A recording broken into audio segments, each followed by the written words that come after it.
Good morning, students. Day before yesterday, I have discussed with you the concept of money and its components. Money means anything which is generally accepted by the people as a medium of exchange, measure of value, and store of value is called money. Medium of exchange means money is used for transactions. Measure of value means the value of any commodity can be expressed, can be measured through the money. Store of value means the money can be stored for a long period of time. Now I am starting the new topic, money supply and its components. Money supply is a stock concept. Now, what is stock concept? What is flow concept? In the chapter number 1, I have discussed with you the difference between stock and flow. Stock means any quantity which is measurable at any particular point of time, and flow means any quantity which is measurable over a period of time.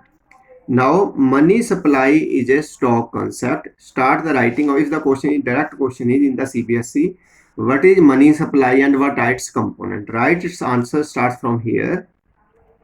Money supply is a stock concept. It means money held by the people of a country at any particular point of time.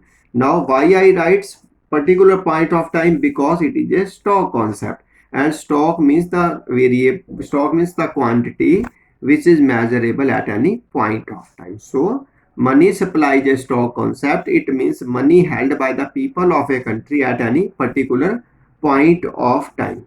Now, money supply does not include what it includes and what it does not include. I am clearly specifying it. Money supply does not include money held by the government,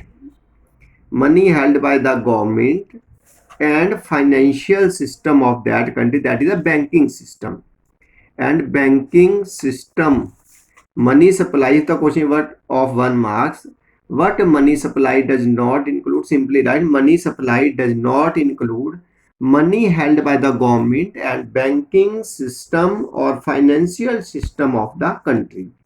Why money held by the government and banking system, that is a central bank, is not included in the category of money supply? Because they are the creators of money supply, they are the producers of money supply. So money supply only includes the money held by the people of a country and the institutions of a country at any particular point of time. It does not include money held by the government and banking system of the country. This is the definition of money supply.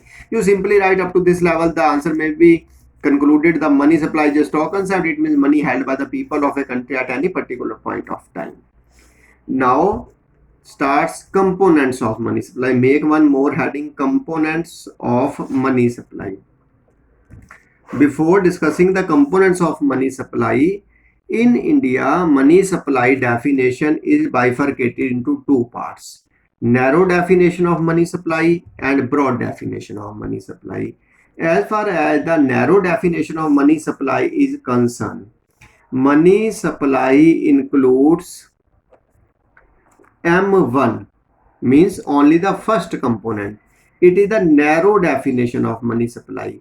If the question is of 1 mark, what is the narrow definition of money supply? Narrow definition of money supply includes only one part of the money supply, that is M1.